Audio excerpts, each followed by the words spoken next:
Well, good morning to everyone. We're going to start out today with the approval of the fiscal year 25 annual urban renewal report. Lori? Good morning. Good morning. All right, so we do this every year. This has to be certified to the Department of Management by December 1st. I think I forwarded this to the supervisors last week and I added some notations on it because we have a couple new board members just to kind of explain what the items are.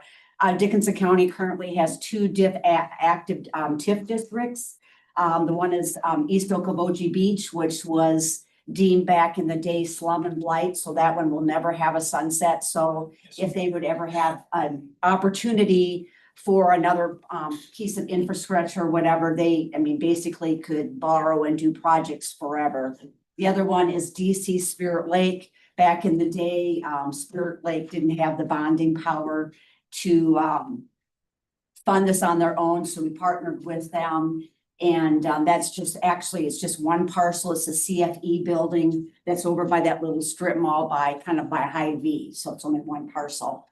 So let's see here. This year we had $269,016 in TIF collections between the two TIF districts. We accrued $10,744 in interest. We received $2,976 in monies and credits. That would be homestead credits and elderly tax credits. Asset sales and loan repayments. We receive payments every year from the city of Spirit Lake because what they collect as TIF that way, as part of their obligation to help us pay back that loan, they give us their TIF collection. So we receive that, and then our total debt obligations for this last year was $285,859. The East Okoboji Beach had payments, collections of $2,600 and payments of $220,073. At the end of this fiscal year, June 30th, East Okoboji Beach has an outstanding balance of $869,325. And the other loan that's associated with that has a loan obligation of $208,872.50. The East Okoboji Beach debt will be paid off in June 30th of 2025. Both of them will be paid off then. So not 25, excuse me, 29, excuse me. And then the other one is the Dickinson County Spirit Lake here. We had revenue of $52,416. We had the loan from the city and the payment from the city of Spirit Lake. And the payment that went out was $65,786. And that actually will be paid off in December as our last payment on that one. So that's done. So the outstanding balance of that to date is $32,892.87. That's it.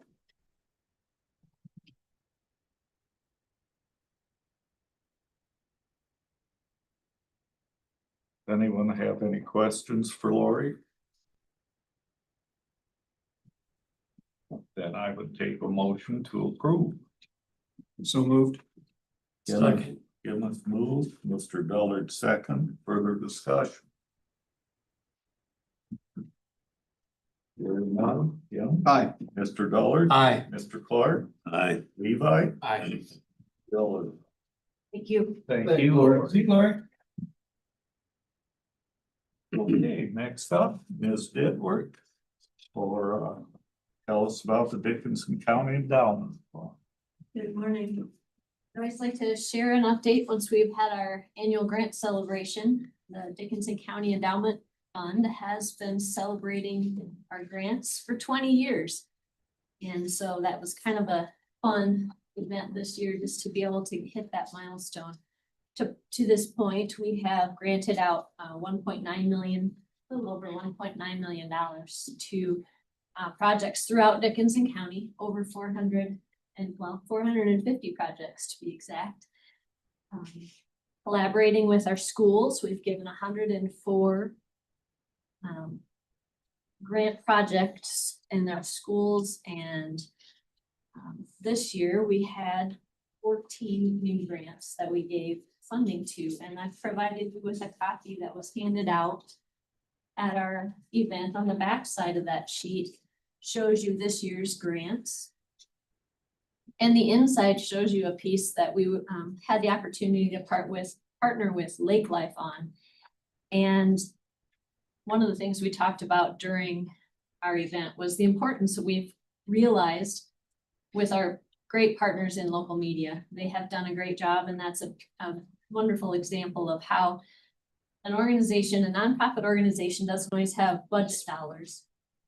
But working with local media has really made a big difference. So we made sure to recognize that fact to Dickinson County News, Lakes News Shopper, and Lake Life specifically. We also are working on a video project. We were partnered with Nobo, the Spirit Lake High School, or no, excuse me, Milford High School. And we're hoping to get that one completed and probably posted on our website. I'll let you know when we do that. And it's just it's kind of fun. And I shared at the event photos of those projects that we've worked with throughout the county. And that has always been our focus each year, is to try to spread the dollars as much as we can now. And so that's why we've worked with all the school districts and many of the cities. And the nonprofits in our community throughout the county are often serve more than one specific municipality, but make impacts for our citizens as well as our guests. So I always, like I said, I just like to share it with you. I know as you're going into budget time, it helps to have a little broader perspective on some of the projects that are out there. Those are the ones that we're working with this year. So if you have any questions or comments, I would take them.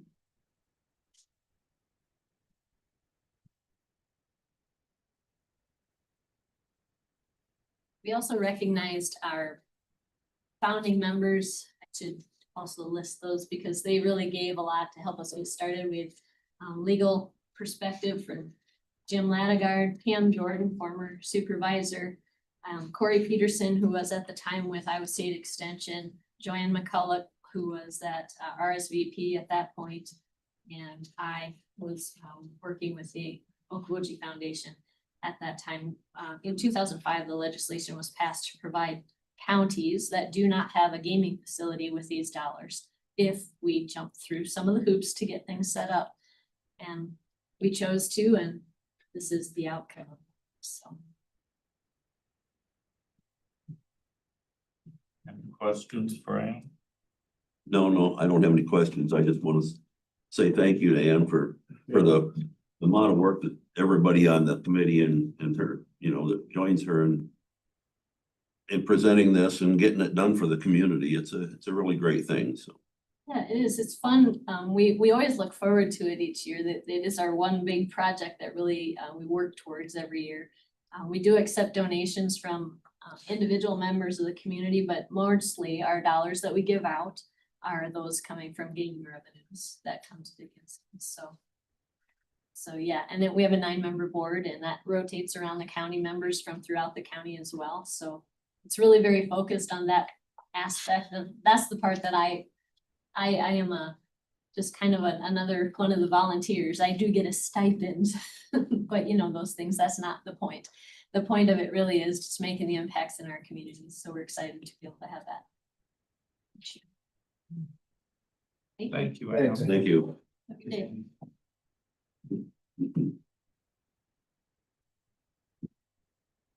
Next up is to approve a contractor for Drainage District 5, Branch 126, a surface drain construction project. Colin? Morning, everybody. Morning, Colin. Morning, Colin. So just to kind of jog your memory, we had a Drainage District 5 Branch 126 improvement hearing a few weeks back. And kind of what came out of that was digging basically a waterway, surface drain, and then carrying out an old box culvert through abandoned county road. So after that meeting, I sent out few different contractors to see what they would charge for something like that. And I ended up getting back 3 different quotes. So the first quote is from Kearney Concrete Incorporated for $11,590. And that was the lowest one. I got another quote from Pete Clausen Excavating and Trucking for $13,950. And then Coors Construction got a quote for $16,265. So I guess Kearney Concrete is the lowest bid there by almost 2,500. So it's a smaller project. I haven't worked with them a ton, but I guess I'd be comfortable with something like this and then helping them make sure it's a pretty simple project. I mean, you take out a box culvert and you grade out a surface drain, a waterway. So I don't know if there's any other thoughts on these quotes that we have or comments on the contractors, but I guess my recommendation would be to approve the quote of Kearney Concrete for $11,590. So do you have a estimated starting time when, is it Yeah. after the crop's out this fall or? Right, it was made clear in what I sent out that it was to be done this fall after the crops are out. So it's corn in there. So once the corn's out, they'd be able to go in there and do that. And I did talk with Jason Carney and he said that shouldn't be a problem for them to get it done this fall. I would make a motion that we accept the bid from Kearney Concrete on the open drainage for DD5 branch 126. Okay, Mr. Clark moves. I'll second. Kim seconds. Further discussion? Hearing none. Mr. Clark, Aye. Kim, Aye. Mr. Dullard, Aye. Levi. Aye. And Bill.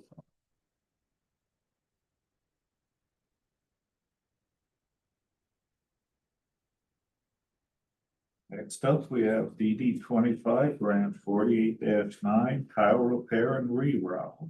Start off with approval of change order number 1.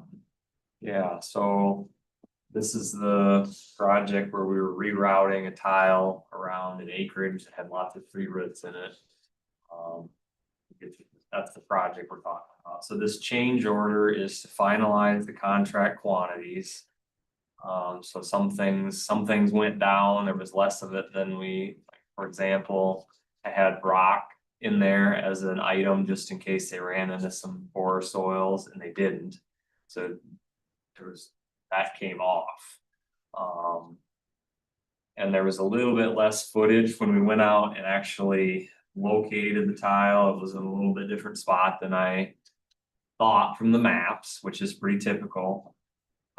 So it ended up that cut off just a little bit of footage of pipe.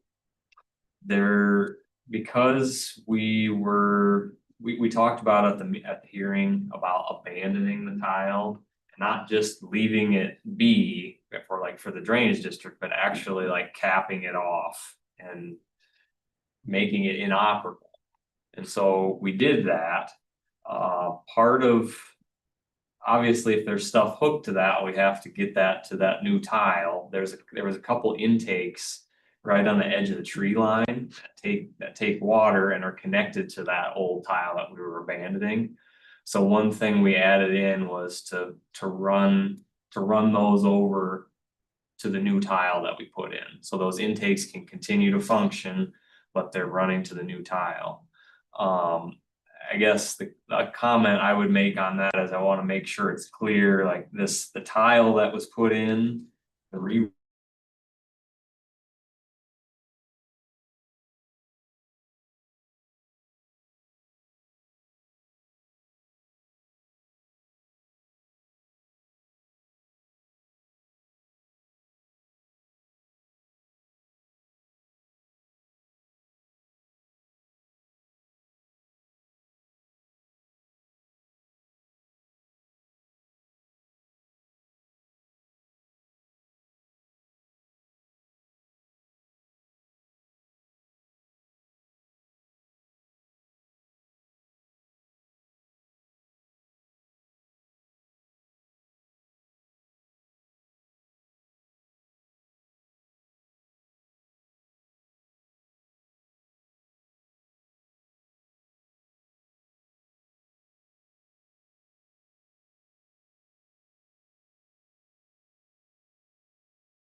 Kim? Aye. Mr. Dollard? Aye. Levi? Aye. And Bill.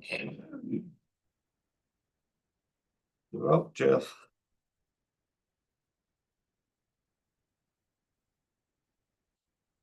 Morning, board. Morning.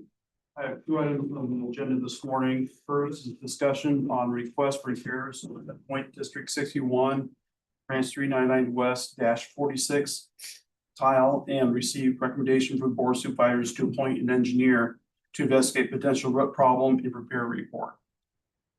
I'd make that motion. Clark moves. Who are you appointing? Hmm? Who are you gonna appoint?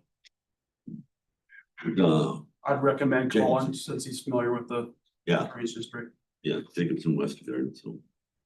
I'll second. Kim seconds. Further discussion. As there is none, Mr. Clark? Aye. Kim? Aye. Mr. Dollard? Aye. Levi? Aye. And Bill is aye. Thank you. My last item today, have discussion or recommendation for tile repair reimbursement to Melvin Wintermont for repair on the main tile, which is 22 inches in DD 35 second 26, Spear Lake Township, in the amount of $280. Melvin had hired Larry excavating for the repair, and he thought it was his own private tile. Ended up finding out it was a county tile. So he's just asking if he could be reimbursed. Make a motion to reimburse Melvin Warren amount for repair on county tile on DD 35 and section 26, $280. Been moved. Levi seconds, further discussion. We can get more people to do that.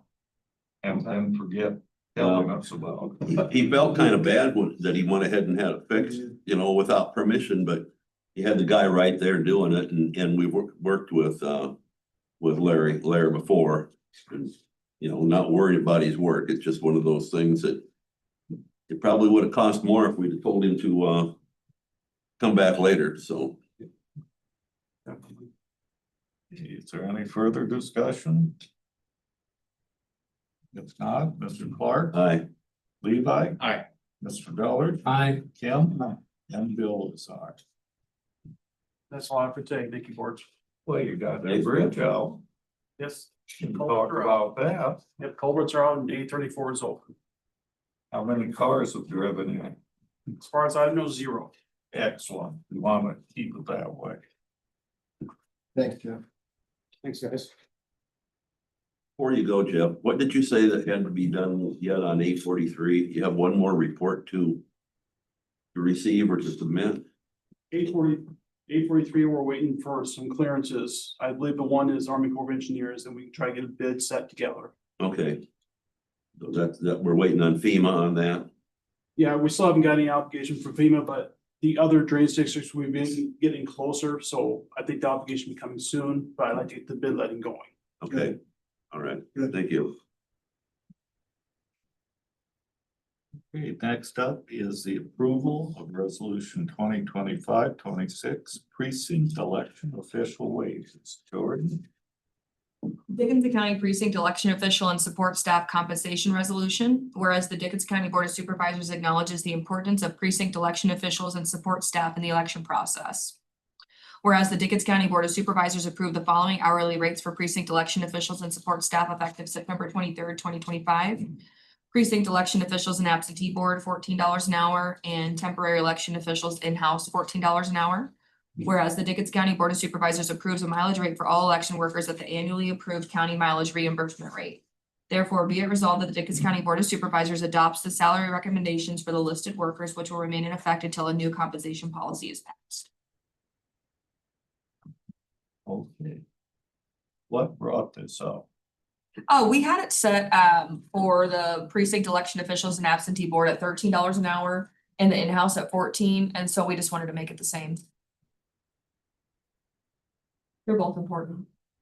Well, yeah, they are. Motion to approve. Kim moves, I'll second. Mr. Dollard seconds. Further discussion? Will No, that's just elected officials that get done in November with the compensation board. This would have nothing to do. This is for the election workers. Right, The extra Yep. people. Yep, just for my precinct workers on election day and who come in to count the absentee ballots for this up and coming city school election. This has nothing to do with employees here. right. Yep. Although they are employed by us. Just my, Contract. yeah, Contract. yeah, my No, I'm temporary. just thinking maybe that should be something that should be done when we do the non-elected people. We can do that. I mean, that Yeah. makes sense. It's not very often that they get, Right, we don't up it very often, just because it's only usually used for 1 or 2 days. So, okay. Any other discussion? Hearing none, Kim, Aye. Mr. Dullard, Aye. Mr. Clark, Aye. Levi. Aye. And Bill is aye.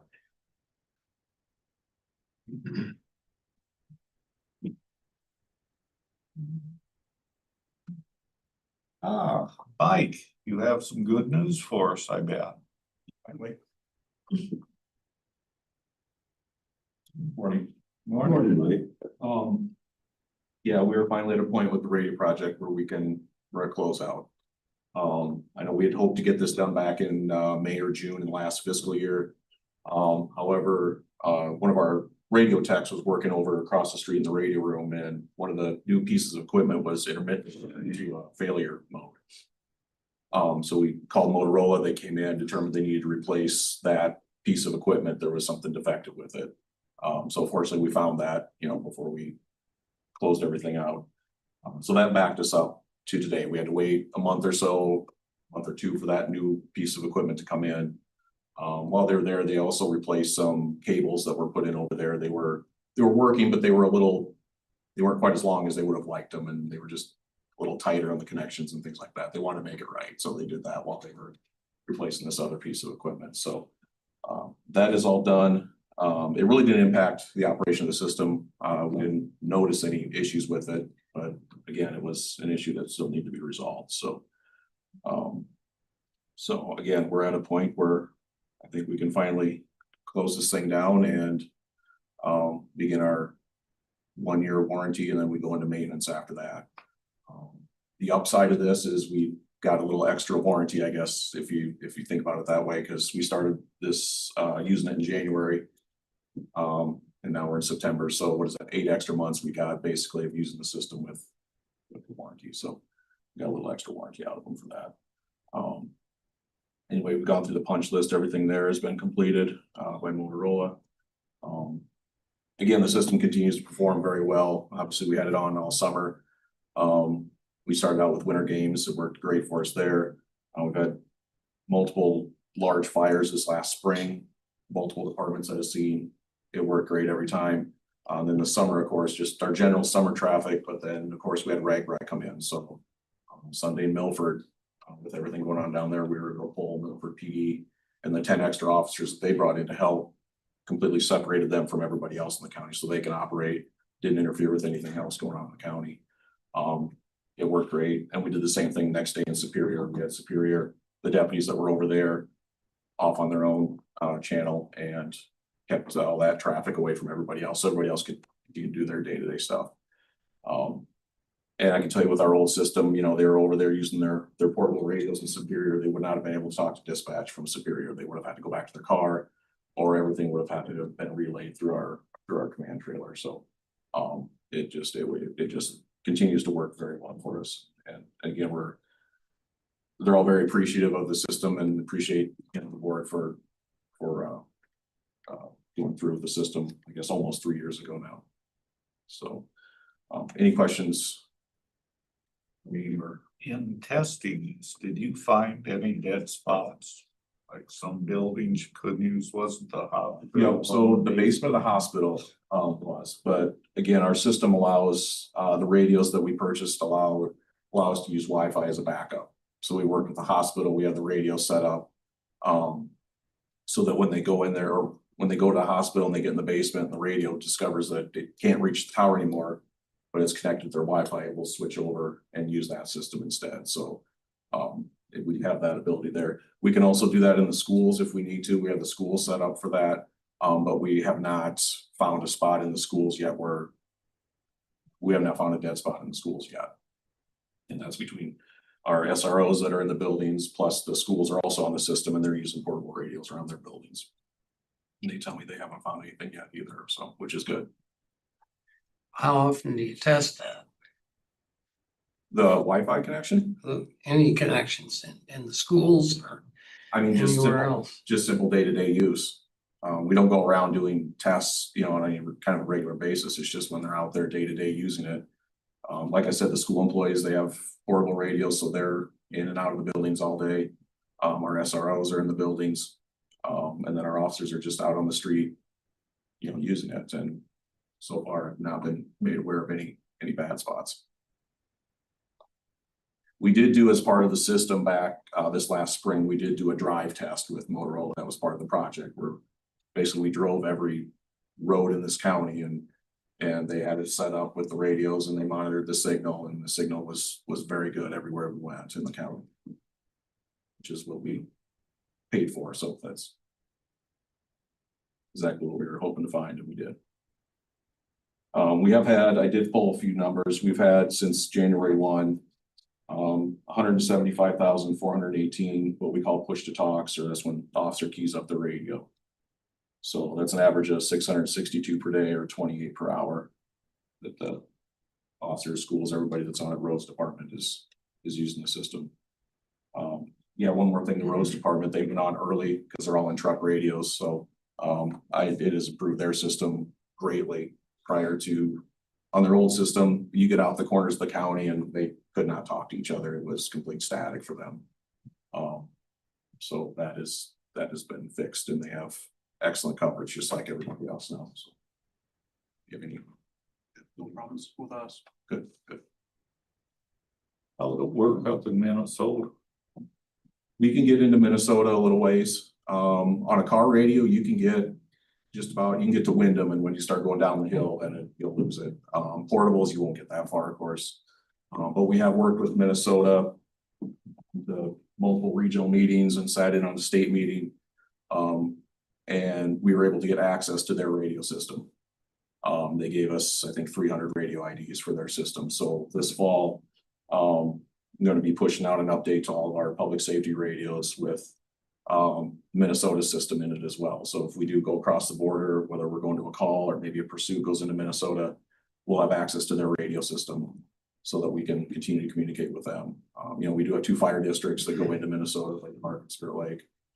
We do go up there occasionally, and then they'll also mutual aid. Lake Park has helped out Round Lake multiple times over in that area. So we'll be able to communicate with Minnesota, and I think they're working on hopefully being able to put our system in their radio. So if they come down here, same thing, they can talk to us on our system.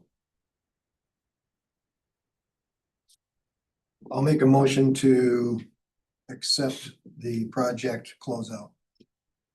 Dennis moved, I'll say. Levi is seconded. Further discussion? Hearing none. Kim? Aye. Levi? Aye. Mr. Clark? Aye. Mr. Dullard? Aye. And Bill is aye. Thanks, Mike. Thank you, appreciate it. Thank you. Mike. You're now down to general discussion for committee reports. Kim? Kind of a great segue to have Mike talk about the emergency system. I attended what they call Donuts and Disasters in Cherokee last week. And whether you know it or not, but Dickinson County is part of a 16-county region for emergency management. And it was quite a meeting because we had emergency managers there, as well as elected officials, which included legislators, sheriffs, supervisors were at that meeting. And we have actually had 6 federally declared disasters within our region since 2020, which includes obviously the pandemic, flooding. There were derecho things that happened, but a lot of things going on. And I think the biggest thing I took away from that is how well prepared and how much they communicate between counties and work together. I heard several different stories on the flooding down in Spencer, where some of the other counties who may not have had something going on exactly at that time went down and provided support and aid to the county in need. So it was really a great meeting. Heard sheriffs talk about the same thing. Really, it's about preparedness, all counties working together. And so it was a really good meeting. Had a hunger coalition delivered food to Terrell, providing food for 40 families. That continues to obviously be a concern going into the winter months. We want to make sure families are fed. Super great news. Highway 9 is open. A34 is open. Received more calls than I did in a number of things over side roads. And of course, now we're gonna start working on repairing the detour gravel roads, correct? So that's a big deal. Also been receiving a number of calls. I know Steve has too about the A43 bridge. Thank you for the update on that today. I just want everybody to know we want those open as badly as anyone else. It's a bridge project. It's been closed for 15 months and I understand the folks using those are struggling. We want them opened as well, but we have to get the reports to get that done. Want to remind everybody again of our wellness goals. We're getting down to almost just 1 month left. The dire news is at the end of August, only 73% of our employees have completed the online assessment. We need 80% to achieve our goal. All it takes is going online. And if you need help, Alyssa and her crew will help.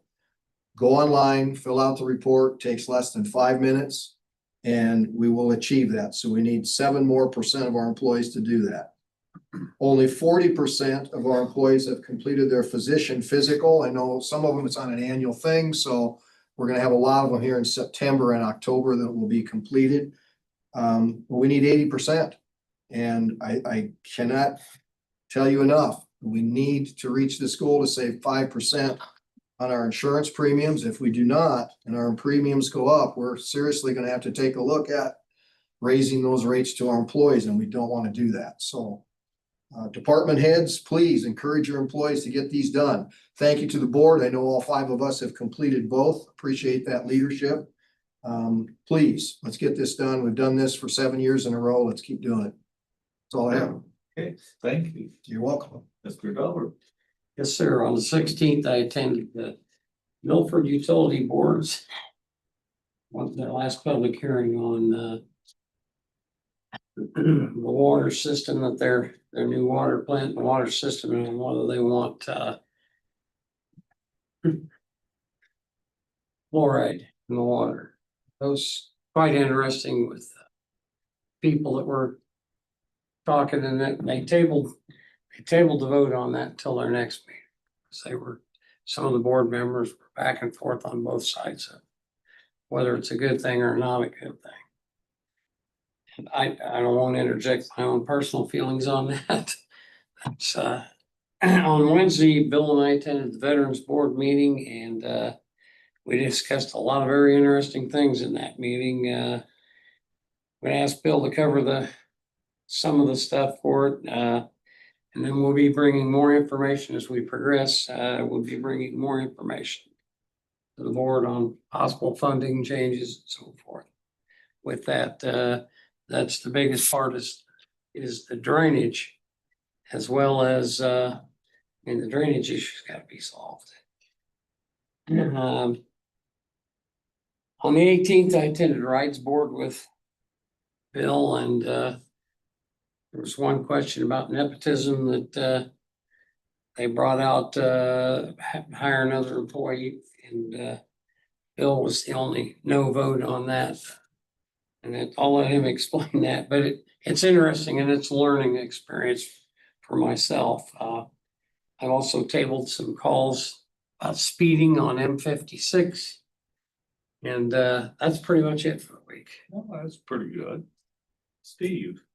I had an interesting week last week. I attended the Iowa County Conservation Systems annual fall conference that was held here at Okoboji Resorts. Now I can't remember if it was Arrowwood or whatever it is now for 3 days, and was hosted by Clay and Dickinson County. And they had tours in Clay County and tours in Dickinson County. It was extra, about what they expected for attendance, about 220 people conservation people from all over the state. Probably the highlight of my whole deal there was we had to sign an NDA for a tour through Berkeley.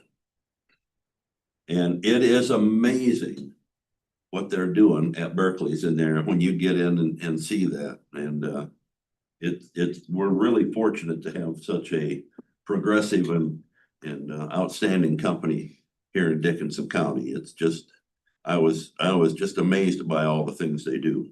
But you can't tell us about. I can't tell you a thing about it. Just really cool, though. You're not gonna get any secrets out of me, Bill. After that, on Friday morning, I had the Youth Emergency Services Board meeting in Cherokee. They have passed their annual fire inspection. It is amazing down there. And this is in part of the old mental health facilities down at Cherokee, you know, and they're all built with brick and concrete and all this. It is amazing what these kids can do to a room. Cement walls. And pretty soon they'll get a little flake of paint loose. And then they'll find something. And they had a kid that had just about dug out the window framing on a room and had figured out ways to hide it and stuff. And it's when those troubled kids are just, it is a problem like, you know, it's unbelievable. But they're in the process of putting new beds in all the rooms. And these are stainless steel framed beds that are bolted on the inside to the floor, concrete floor, and filled with sand. So they can't move them. Otherwise, you know, big cast iron bed frames and stuff, they get them, somehow they tear them apart. But, you know, if they can work something, they get it tore apart, you know. So these new beds that they're putting in, you know, will weigh 600-700 pounds, you know, and bolted down, and then the top is screwed down with special fasteners and stuff, and so they can't move the bed and prop it up against the door to keep people out when they're trying to help, you know, things like that, or try to break windows. It's just amazing. They've had their main income continues to be transport of all over the state. They've had over 800 transports so far this year. It's up about 4%. And they travel all over the state, you know, picking people up and taking them to different appointments and so on. The primary care associates in each individual county will now help pay for, as I understood it, they'll help pay for mental health medication and evaluation. So this is something I think that's gonna come up and hopefully be an improvement in the mental health situation there. And that will be, you know, when the county helps with that, it'll be paid direct to the county. Right now, the reimbursements to the counties from the state is in flux again, you know, but they're hoping to get that. They're hoping to get a couple sponsors on the legislation on that in the legislature this coming session. So that's about all I had to do. That sounds like you had a good plan. Levi. Last Tuesday, I had mentioned that I signed up for the pipeline safety meeting. Turns out that wasn't for me. I sat there and I think I was the only supervisor there, everybody else were firemen. And I decided that if I am called to an on-site pipeline emergency, then it's too late for all of us. But yeah, it was interesting, but yeah, nothing to do with being a supervisor, so. I did meet with Nate McCormick last week from Lakes Regional, just to kind of go over some of the stuff we had talked about with Board of Health and some of the things that I had questions about and what his experiences were, and it was a good meeting. Last night had the city council with Milford, and they were just talking about some changes they're making with rezoning with the new school going in. Nothing major happening down there, But, and then today I'm gonna sit in on the monthly board meeting at the sanitation district. Okay, very good. As for me, I had two official meetings. One was with the Northwest Iowa Planning Development.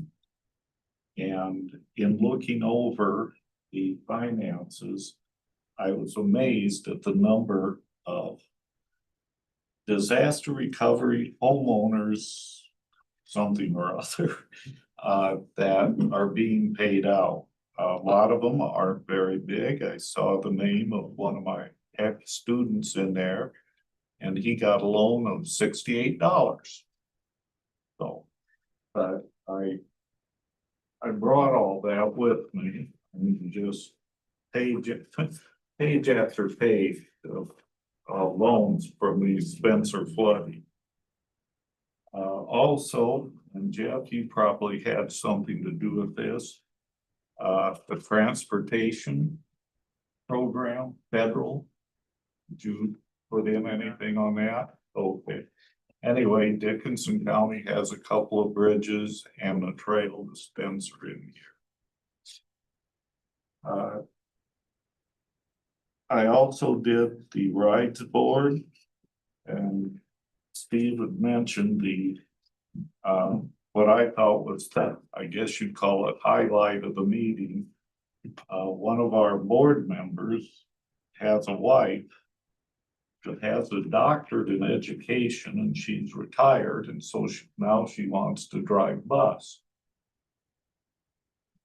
Well, I know what perception can do, so I voted against it. The rest of the board voted for it. My comment was it's easier to get board members than bus drivers.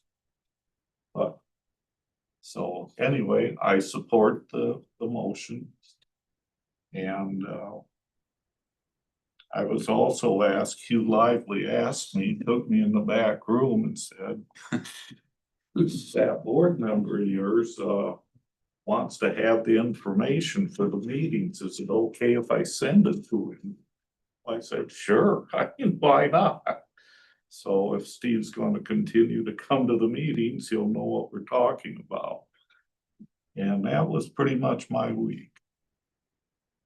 Is there anything from the floor? Oh, yes, I almost forgot. Jordan has several things to disrupt our lives. We had our filing deadline on Thursday, the 18th, for the 2025 city school election. Our city admins and school secretaries were the filing officers, so we got those on Friday and had quite a few. So I'm recommending to you guys, if it's okay, that we have no meeting on November 4th because of election day, and I like to make sure that I'm present for my precinct workers, and usually the phone's going off the hook in our office as well. I mean, if you guys wanted to do it, you could do the minutes. Otherwise, I thought if it's just one meeting, we could just have no meeting, completely up to you guys. What do you think, board? Are you gonna be using this room again? No. No, so.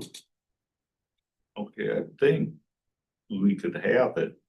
I mean, there aren't any bills to pay that day, are there? No. I mean, but it's up to you guys, you know, no drainage districts. You'll go to the next meeting. Well, there's no hearing scheduled, No, I So- won't schedule any. it'd be fine with me, you know, To do what? to not have a meeting on the 4th, but Okay, oh, that's fine. that's my opinion, so. Same. Steve or Mr. Dullard, I'm good. I'm meeting on 4th. Levi? Yeah, that's fine. If you change your mind, I across the street, so. Okay, we'll know where to find you. And then the following week, we have Tuesday off for Veterans Day. And I wanted to do it on Monday, but we have to accept any FPCAs or save at home ballots that come in until noon on Monday. So just a recommendation to have our meeting be held on the 12th. It would be Wednesday. There are claims that are due on the 11th, but we would meet anyway, so they'll still be November 11th date, but they'll be approved on the 12th. Works. Yep, That's all I got. all right. Well, that's quite enough, young lady. Is there anything from the general public? Wednesday, the 12th. If not, I would take a motion to adjourn. So moved. Kim moves, Second, Mr. Clark seconds, further discussion? No. Okay, Kim. Aye. Mr. Clark. Aye. Levi. Aye. Mr. Dollard. Aye. And Bill is aye. We're officially adjourned. Get it done. Aye. Have a great. 9